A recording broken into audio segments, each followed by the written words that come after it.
ホンダベゼル EHEV に乗って感じた小さな長所短所。一つ目、電動パーキングブレーキに関連する裏技について。続きまして、ブレーキホールドと電動パーキングについて一つずつ触れていきます。まずこの車ね、P レンジを D レンジにしても、その状態だと解除はされないです。今ちょっと D にしますね。D レンジにしてもここ赤く光ったままです。で、アクセルを踏むとね、自動解除になります。で、あとはね、解除された状態で P にしても、サイドブレーキは引かれないです。これね、本当は引いてくれた方が便利ですけれども、しょうがない。で、エンジンシステムのオンオフ、ごめんなさい、オフの時かな。オフの時は連動させることができます。ちょっとやってみましょうか。裏モード的な技なんでね。まずシフトセレクターは P レンジ。で、ブレーキから足を離す。この状態で、2回長引きするような感じです。じゃあやりますね。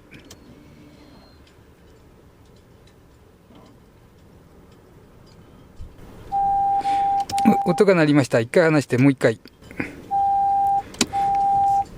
こんな感じです。これでシステムに連動してサイドブレーキが引かれる状態になっています。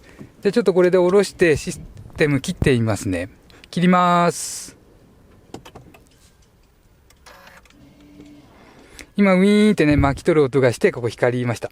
なのでね、切ると自動で引かれるようになります。で、ブレーキのオートホールドの方、こっちはメモリー機能付きなので、切る前の直前の状態をメモリーしててくれます。記憶しててくれます。なので、毎回ね、押す必要がないです。試乗時に感じた小さな長所短所、いわゆる小ネタです。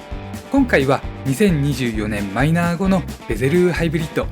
グレードは Z でお値段は320万円。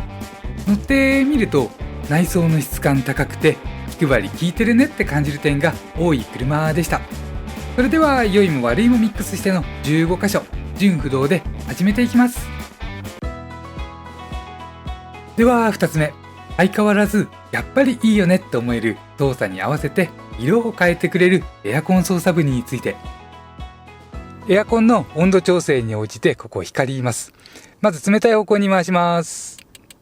青く光っています。次、暖かい方向に回します。赤く光っています。デュアルエアコンなので助手席側も同じように青く光ったり赤く光ったりします。夜だとムードアップの効果もありそうですから、会話途切れた時なんかね、女の子に温度上げてって頼んでもいいかなと。ちょっと温めてなんて言ったら、ドキッとされちゃうかもしれないです。じゃなくてね、そう、光ったよって反応をくれるかもしれないです。では続きまして、こんな機能欲しかったと思っていたクルーズコントロール関連機能。続きましては運転支援の点でもう一つ。この車ね、ACC で前走車をロックしてるかどうかというのを音で教えてくれる機能があります。それがね、これ ACC 先行車検知音。これがありとオフがあります。ACC 作動中に先行車を検知したときや、解除になったとき、検知解除というのかな、ロックしてあったのがロックされなくなったとき、これをブザーで教えてくれる。これちょっとね、さっき使っていましたけれども、安心感違いますね。ちゃんとロックしてくれているのを音で教えてくれる。これ一ついい機能なので、もしね、オフになっていたら、このありの方にするのをお勧めします。合わせて光る部分で、やっぱり使いやすいよねと感じる、ホンダ車のいい点をもう一つ。リアのルームライトです。つきます。消えます。結構明るくてもよくわかります。つきます。消えます。両側についています。そうしましたら小さな長所短所5つ目。外から中、中から外、お互いが見えるアイデア的トノカバーについて。じゃあお次は、ラゲージのトノカバーについて。この車のトノカバーね、ハッチ側に固定されています。固定といってもね、まず外すのは簡単です。それがもう一つと、それからね、開けていても中と外がね、ここ空洞ができていてしっかり見えます。これによってね、例えば運転席から、電動のボタンを押してテールゲートを開けた時、その時も後ろが見えてめちゃくちゃ安心です。それもありますし、こっちがいる時もね、ここ中が見えるというのはね、すごく安心です。本当ね、中に、小さなお子様がいらっしゃる場合とか、あと一人の時ね、中見えないと本当不安なんですよね。で、この車だとそれがない。ここね、空いている。これ一ついいところだと思いました。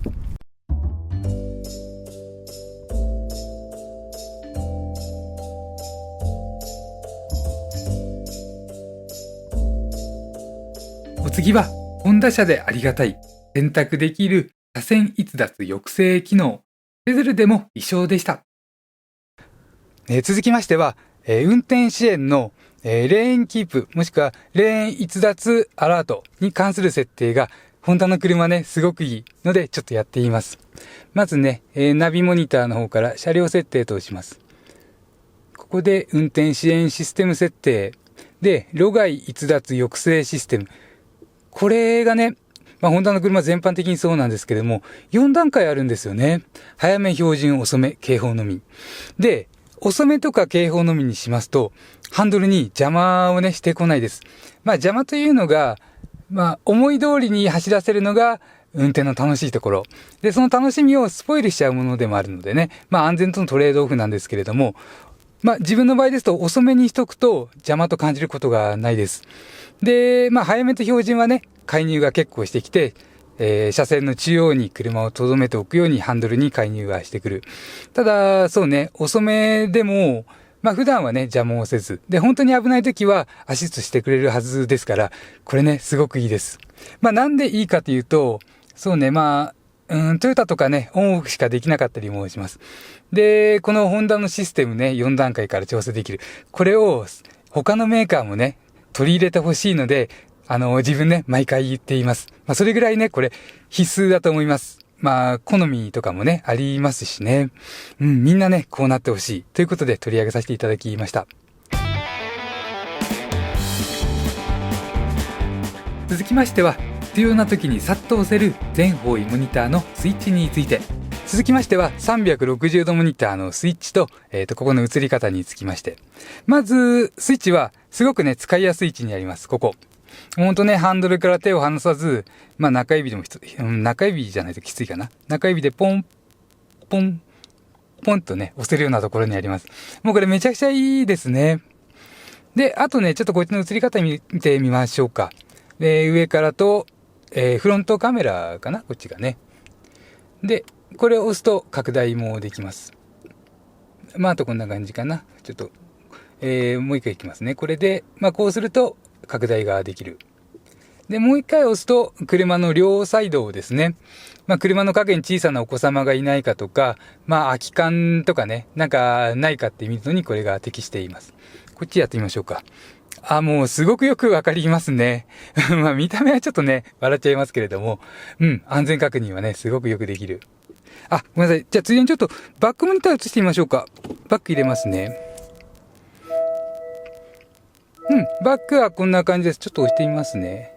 これなんだろう。より広角になったのかな。この青い建物ちょっと見ててください。こっちしますね。そうですね。これがどちらかといえば強角。で、どちらかというとこっちは広角になりますね。もうナンバーがウィーンってなっちゃってますので、かなり球面に近い感じで、今ここ手映りましたね。ドアミラーのところにね、カメラありますので、こんな感じです。合わせてフロントカメラとして使ってみて、便利だと感じたシーンを2つ3つ出します。で、あとね、走行中これを押すことで、走行中でもね、これ映すことできるんですよね。10秒ぐらいで元に戻っちゃいますけれども、とりあえず映すことはできるといった感じです。まずは自分が日常的に通る狭い交差点で、しかも上り坂というシーン、こんな感じでモニターできます。最終的には目視が必要でも、車が飛び出ていないかどうかぐらいは一瞬でわかります。で、ここね、背の低いマニュアル車ですと、上りで前は見えないし、で、体は前かがみになりながらクラッチ操作しなきゃだし、カメラ後付けしてもいいけれども、最初からついていることに意味があるかなって。便利な車ってね、精神的に楽です。で、次が左側の様子が気になるとき。いいか。走りやすさに効いてくるところで言うとね、こういった、フロントのカメラ。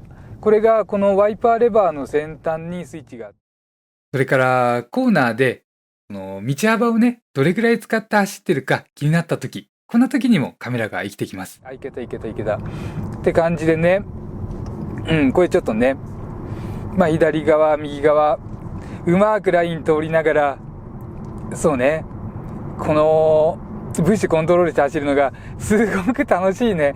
そういう車じゃなくてもね。2回押すと元に戻ります。さあ、次です。小さな長所短所8個目。センタータンクレイアウトの一長一短を挙げます。1つ目は短所と思う方。じゃあ、お次は、センタータンクレイアウトの一長一短をちょっと上げていきます。おなじみなんですけれどもね、この足元。まず、フロントのシート下は構造物が結構前の方まで出ています。これによって、助手席をね、後ろまで下げて座るときに、ちょっとね、降りるときにかかとが当たるんですね。今、カメラマンさんがちょっと頑張ってくれています。ここがね、一つある。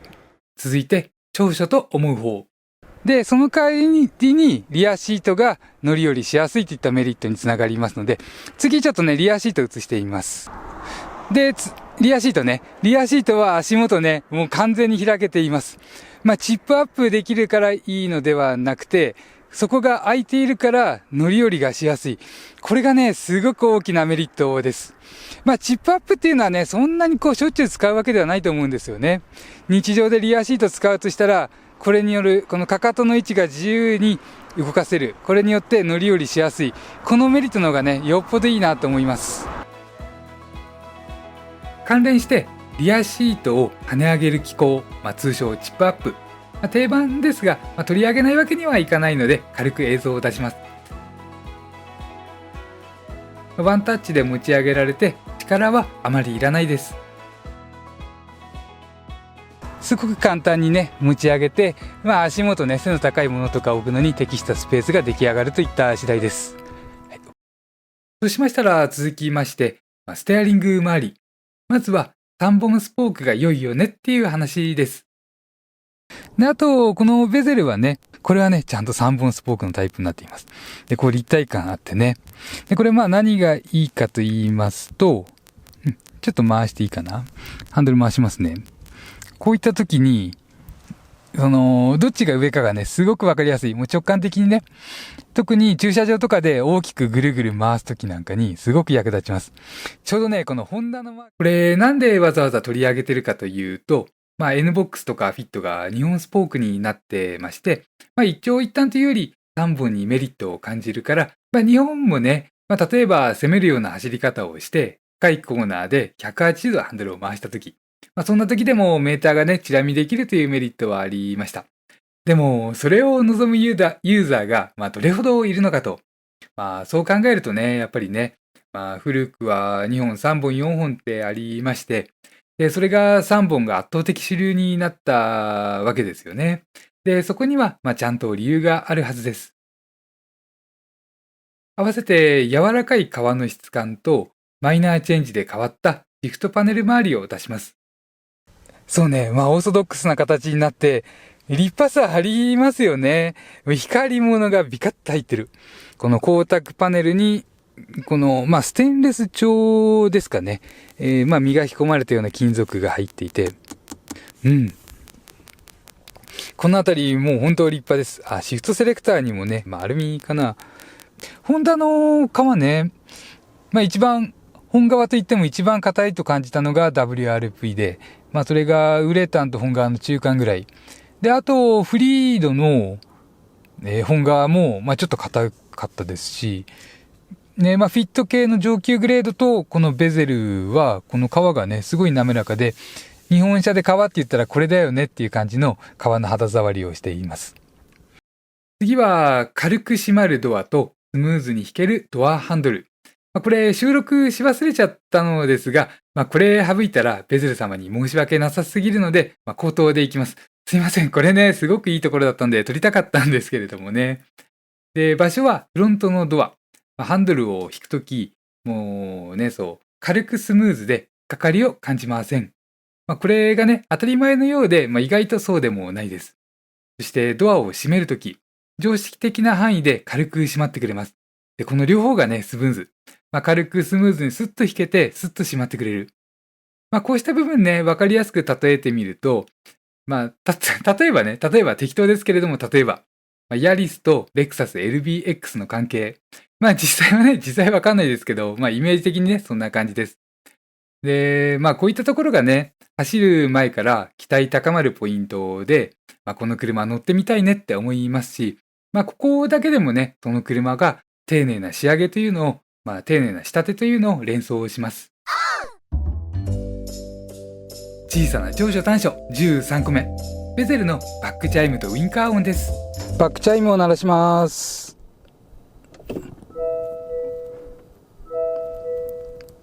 ハザードをつけます。両方同時に鳴ってくれています。音はこんな感じです。お次はメインメーターで特徴を感じた点をいくつか。最初はブレーキホールドの状態がはっきりわかりやすく表示されるという点。緑に光ったらペダルから足を離せばいいというのが迷いなく気楽に使えます。中にはビクビクしながら、ビクビクしながら足をね、ペダルから離す、そんな車もありました。それから、オドメーターとトリップメーターの表示。オドメーターは画面の中央の下部にずっと表示されています。そしてトリップメーターは燃費の画面を表示したときに表示される。自分としてはね、これ逆の方が良くて、で、切り替えできないのかななんてね、思いつつずっと触っていたのですが、わかりませんでした。さあ、今日ね、一日ベゼルでドライブしてきて、いやー、楽しかったね。ドライブ楽しかったのもありますし。では次。オーソドックスにレバー式のヒューエルリッド、吸口の蓋について。続きましては、ヒューエルリッド。このベゼルはレバー式です。足元のね、ここのレバーで開けることができる。これかな、上の方。下は、エンジンフードの開閉です。で、この状態でこっちに行くとね、こんな感じ、ここが、開いている形になります。同じホンダでもね、フィットなんかはドアロック連動型のプッシュ式です。で、このベゼルは、一般的なね、レバータイプ。なんで違うかね、ちょっとわからないんですけれどもね。で、プッシュ式のタイプは、ちょっとね、この前父親に説明してもわからなかったんで、もう一回言いますと、ドアロックが開いているとき、開いているときは、ここも押すだけで開きます。で、ドアロックが閉まっているときは、一緒にね、ここもロックされる。そういった形になります。ホンダ車ですとね、レバー式とプッシュ式が混在していて、で今映っている映像はシビックです。プッシュ式が便利だと思いまして、でも壊れてね、開かなくなっちゃった経験もあります。なので、中古車買うならレバー式にしようかななんてね、思っています。で、もし開かなくなった時ね、トランク内の内張り剥がすと、手動でピンを抜いてきて、その時は開けられました。続きましては、小さな長所短所16個目。おなじみそよ風モード。何が良いかと思う理由です。続きましては、おなじみそよ風モード。ベゼルね、この外側の、インパネ左右の外側の送風口が、これね、切り替えができます。こっちに回しますと、こっから出ます。で、これを左に回しますと、この L 字型の部分ね、ここから風が出ます。で、ここまではね、おなじみなんですけれども、これがなんでいいかっていう部分、ちょっとね、取り上げてみたいなと思います。まずね、ここのエアコンのモード、これでね、切り替えができます。送風口をね。で、下向きにしておくと、ここはね、止まります。上の中央部はね、止まります。ただね、ここは出続けるんですよね。ここからは出続ける。なので、このモードの切り替えが出てくると。今ね、ここから出ています。で、こっちにするとね、窓ガラスに沿うような感じで、こっちに出ますので、これね、モードの切り替えでも、ここは止めにくいので、ここから、外側から出せる。そこがね、いいところです。そうしましたら、ボディ見切りと車両間隔、運転席からの視界について。視界で言うと、フロントウィンドウは天地方向に狭くて、クーペ風という印象が強いです。クーペ風 SUV のベゼル。で、車が小さく感じられたりもしてね、体に馴染む感覚にもつながります。斜め前、三角窓のない A ピラーはすっきり感じられて、視覚的な邪魔になりにくいです。前方はボンネットが見えます。自分のドライビングポジションですと、運転席側は見えて、助手席側は見えません。体を起こして覗き込むと見えます。そこでね、ちょっと気になったのが感覚的な部分。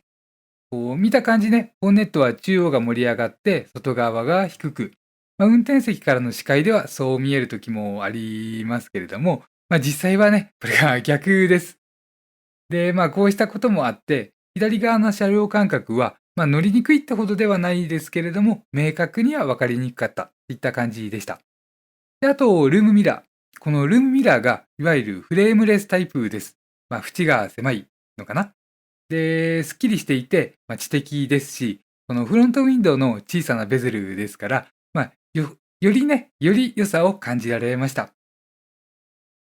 こんな感じで、ベゼルの小さな長所短所を見てきて思うのが、こうした細かな部分、これがベゼルの優れた点であるなって思いました。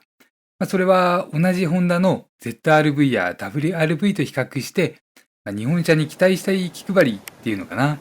そうした部分が優れているなと。で、走る部分に関しては別動画で取り上げていまして、ちょっと一癖あるというか、それも含めて楽しいというか、こっちも ZRV や WRV とは異なります。物選びって車に限らず違いがわかると楽しいです。こういうところに意識したら特徴が感じられる。いいては買い物が楽しくなるよっていう発想は常に忘れないようにしていますので、ぜひ他の動画も見てみてください。いいねボタンをサクッと押して最後まで見たよって教えていただけますと嬉しいです。ではまた次の動画でお会いしましょう。間違いいっぱいの自動車選び、ヒラリー男爵でした。